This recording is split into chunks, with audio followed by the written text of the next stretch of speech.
They called him the face of business in government. He was a gambler. Money came second. Heading the Russian mafia inside the Kremlin. It was enough for Boris to just raise his eyebrows to make gangsters appear. He was the Grey Cardinal of Russian politics. He was a big-time political adventurer. Some even called him a latter-day Rasputin, the embodiment of evil in Boris Yeltsin's presidential court. Am I supposed to put on a grieving face and talk about people across the country mourning his demise? On the contrary, I'm outraged that his death has attracted so much attention. Boris Berezovsky, a landmark figure in Russian business, exemplified 1990s Russia. He made millions while his country starved. He was the subject of several books and the basis for many crime movie villains. And I picked and borrowed some qualities of people I knew personally or was influenced by knowing them. It's quite difficult to create entirely new persona. You always come up with the characters that are somewhat reminding you of someone. And yes, Berezovsky was part of that image that I've created, but he certainly wasn't the only one. I probably borrowed some of his biographical details and some of his personality traits. Berezovsky wanted to be a living legend in his lifetime. In that, he succeeded. His sudden death is as big a mystery as his rapid rise to the peak of Russian business and government.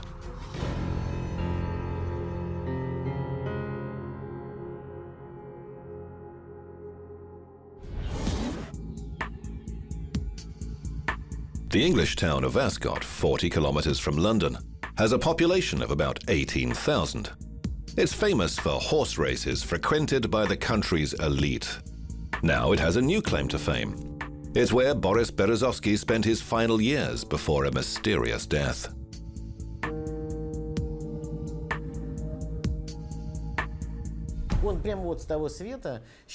You got for me what you deserved, he says to himself as he looks at us from the other world. If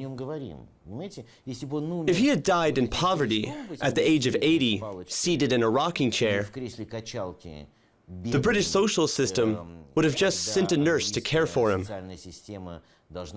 She'd have had to wipe his dripping nose and give him slippers to stop his legs from swelling. I just can't imagine that.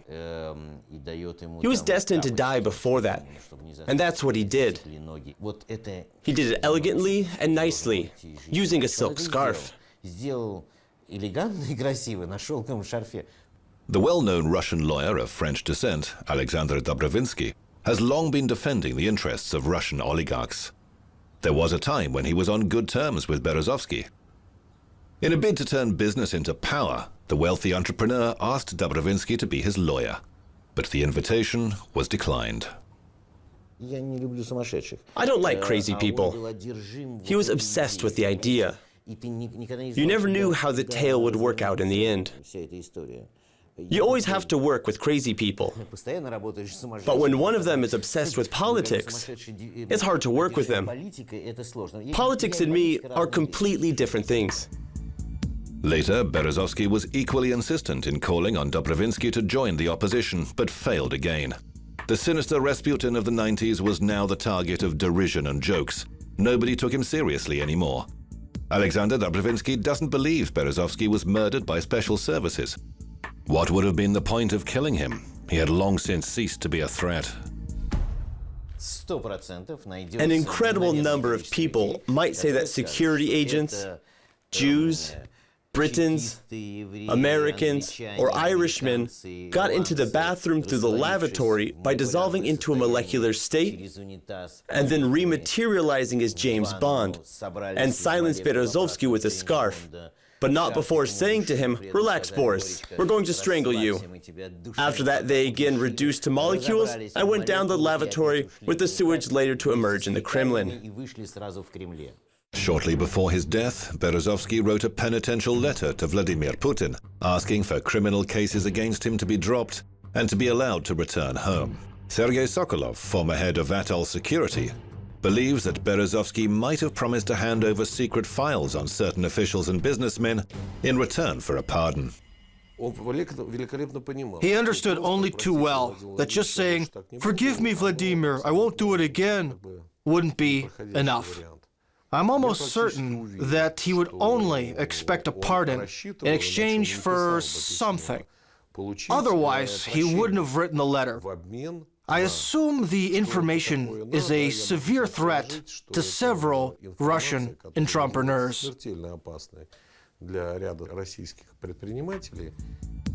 Sergei Sokolov knows firsthand that during the 1990s, Berezovsky amassed compromising material on some of Russia's top businessmen and officials. He has no doubt that Berezovsky planned to use it against one of the country's oligarchs. They're trying to find that archive. I think that's why they did Boris in. When he called the president, he said, "Vladimir, will you pardon me if I come back? And I can incriminate a few people to your liking." And he pointed to some interesting pieces of information. Simply writing a letter or talking in an interview with Forbes would have been a foolish thing to do. And I don't think he was a fool or a madman. Before he died, Berezovsky had lost the court case of the century.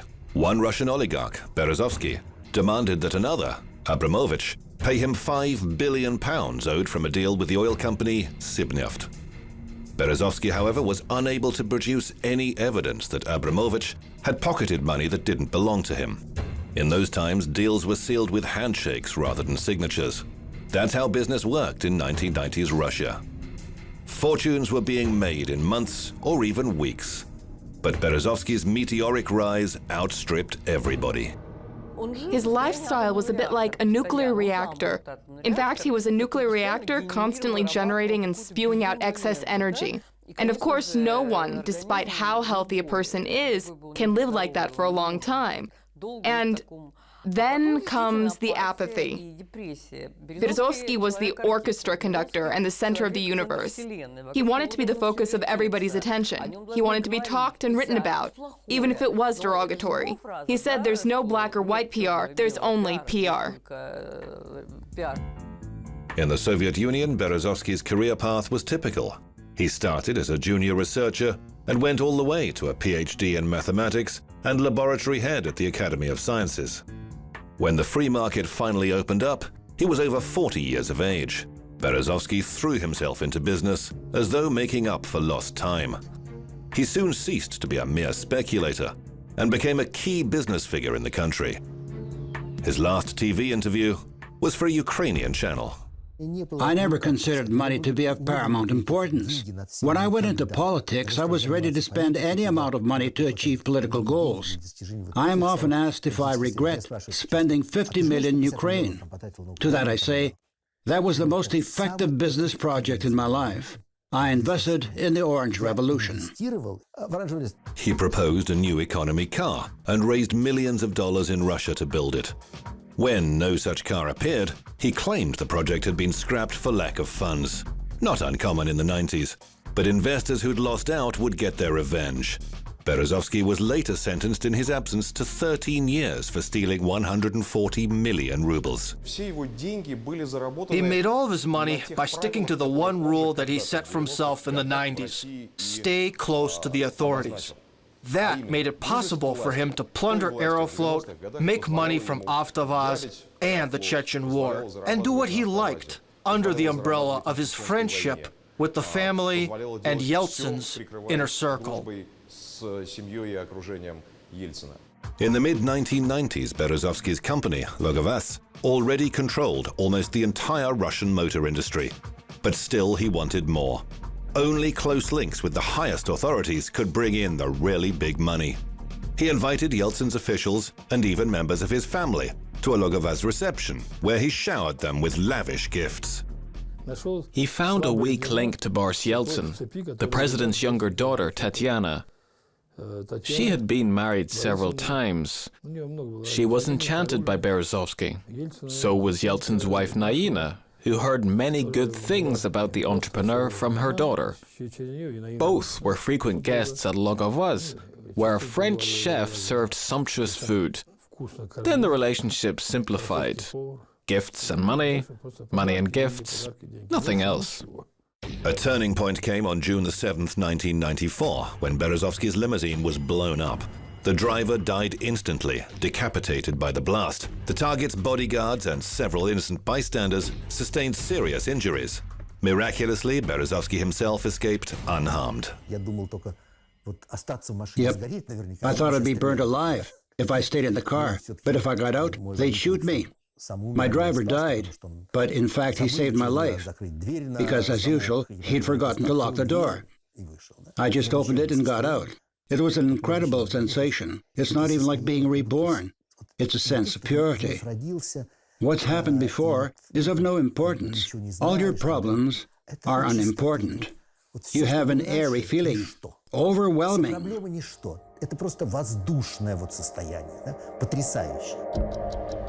On that day, he unusually took the back seat where the blast caused little harm. Many would later speculate that the oligarch masterminded the attempt on his own life to join Russia's ruling elite. That's how Boris Berezovsky's ascent to the apex of power began.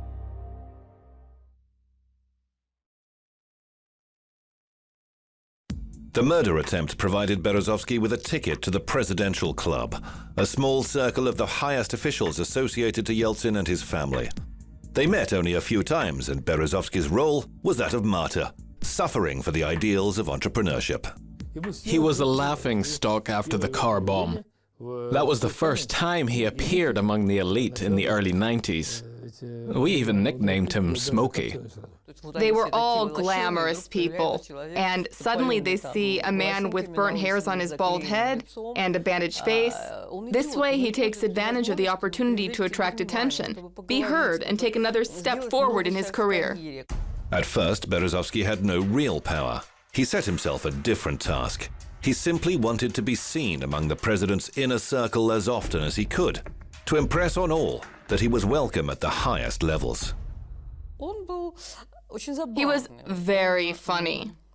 I think it was very important for him to establish himself in the Kremlin and make it clear to everybody that he, Berezovsky, was there.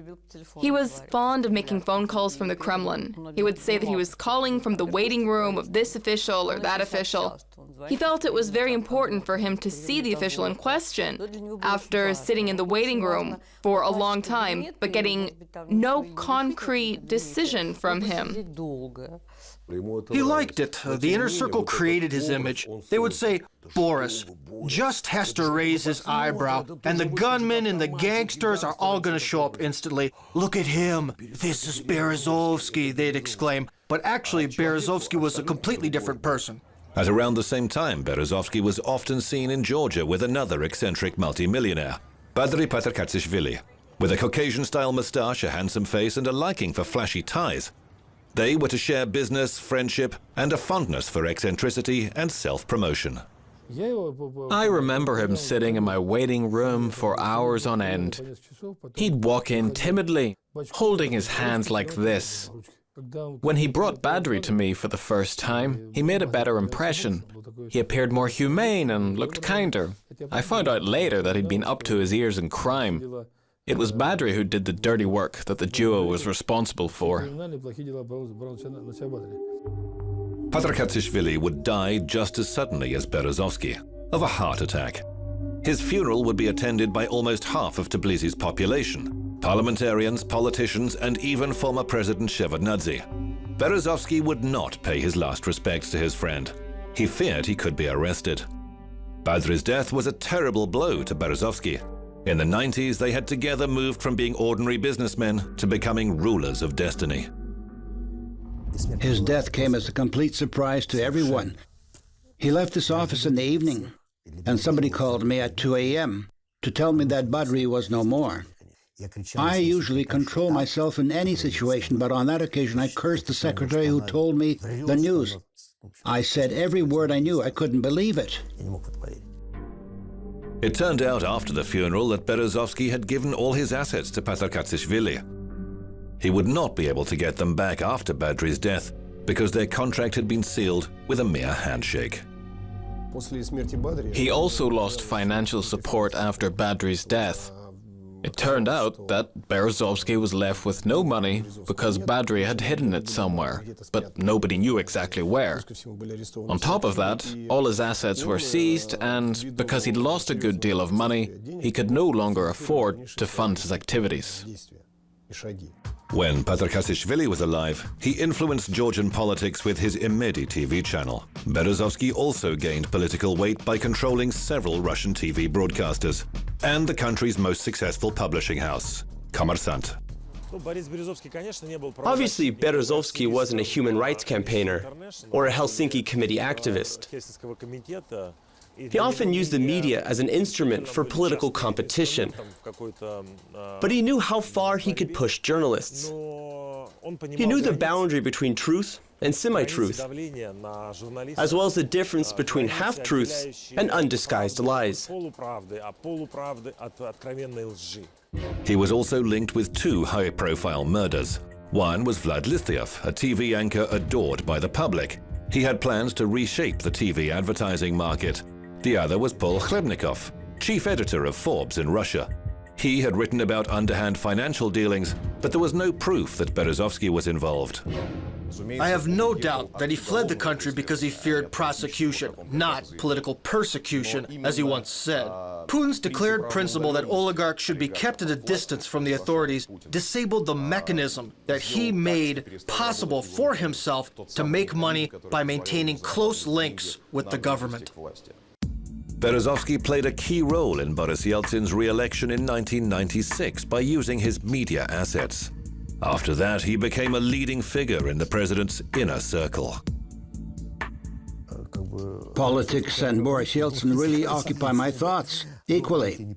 I think politics all the time. That's what I like. Why do you dabble in politics? Have you the right to do that? That's what I often hear.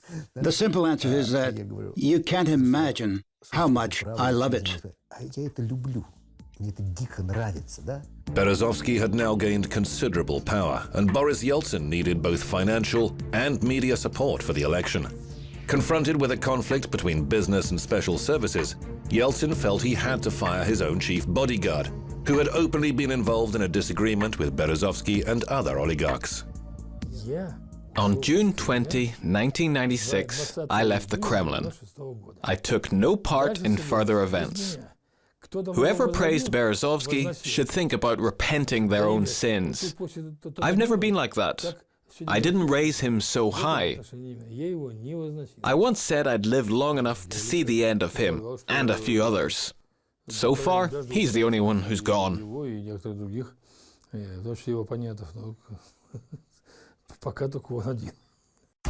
After the success of Yeltsin's presidential campaign, Berezovsky was given control of the Sibneft company for practically nothing. He was also made a high-ranking government official, Deputy Secretary of the Security Council, whose task was to settle the conflict in Chechnya. Tackling Chechnya was my decision, a very interesting case. Did I get down to stealing an oil pipeline or pump oil out of it? Certainly not. I thought stability was all-important for business, politics, and for Russia in general. Chechnya was the most destabilizing issue at the time. Berezovsky brought captured soldiers back home by taking advantage of his long-standing contacts in Chechnya. TV channels that he controlled repeatedly aired pictures of men rescued from Chechen captivity. The airliner touches down and stops some distance short of the airport building. Boris comes to the airport and gets into the plane. It approaches a group of journalists on the apron. He, the liberator, appears on the stairs. It was a constant feature on the ORT channel. It seemed that he grabbed all the glory. At that time, wise people were still unaware of the fact that the time would come when they'd pay a heavy price for that glory. Nearly all analysts are certain that for Berezovsky, politics was an extension of his business, that he only tackled the problems in Chechnya, so he'd be able to win contracts for its restoration. They said Berezovsky expected to get Gazprom and the rest of the Russian Federation as well as Sibneft. That was a conspiracy theory. I already had enough and simply needed to protect what I had. Protecting means creating a stable political system. Boris Yeltsin continued to distance himself from Berezovsky, even after winning the election. There were only 2 official meetings between them. Only one appearance with Yeltsin was broadcast on TV. That was when he was being appointed to the post of executive secretary or something for Russia's Security Council. Berezovsky had enormous influence on the media. If he'd had 100 meetings with Yeltsin, I'm certain he'd have filmed them all. Unable to influence Yeltsin directly, Berezovsky insinuated his way into the confidence of the president's elder daughter, Tatyana Dyachenko. She was the president's advisor and most trusted confidant. It became clear towards the end that Yeltsin would have to leave office early for health reasons. His inner circle backed Vladimir Putin. Berezovsky convinced himself that he had made the choice and was sure the new president would appreciate his efforts. The mechanism that once brought him money broke down. Berezovsky had to go because his time had run out. Berezovsky had made a mistake. Vladimir Putin distanced himself from Yeltsin's inner circle and the oligarchs attached to it. Berezovsky got into trouble. He became the focus for criminal charges concerning corruption at Avtovaz and Aeroflot. Blaming political persecution, he sold his media assets, scaled down his business, and sought refuge in London. I left the country against my will. I can't say I'm suffering from nostalgia, or I'm going to kick the bucket because I left Russia, or anything like that. Yes, I miss Russia, especially the snow. I'll go back as soon as the prosecutor general no longer wants to see me. He joined the opposition with all of his energy, trying to create a political party to influence the course of the presidential election. In 2004, candidate Ivan Rybkin, former Security Council head, mysteriously disappeared before the vote. Berezovsky's name was mentioned. Some claim he arranged Rybkin's abduction to disrupt the ballot. Of course, I don't rule out the possibility that Boris Berezovsky and Badri Patarkatsishvili took part in that. I don't think I'm in a position to say in front of Berezovsky's cold feet that he betrayed me or anything. 2 years later, former Russian intelligence officer Alexander Litvinenko was murdered in London. He had been poisoned with polonium at a cafe. British intelligence accused former FSB officer Andrei Lugovoy, but he is convinced that it was in fact orchestrated by Berezovsky. Berezovsky was obviously lying. We have all the records of Litvinenko's interrogations. They contain no mention of anything like that. That means this was another gamble by Berezovsky. There was a time when Lugovoy was in charge of security for the TV channel under Berezovsky's control. A few years later, Andrei Lugovoy was already exposing his former chief. There was one instance when he claimed that we pay 60 million rubles to anyone who would give Putin away or arrest him because he allegedly came to power illegitimately. That was complete nonsense. It makes absolutely no sense.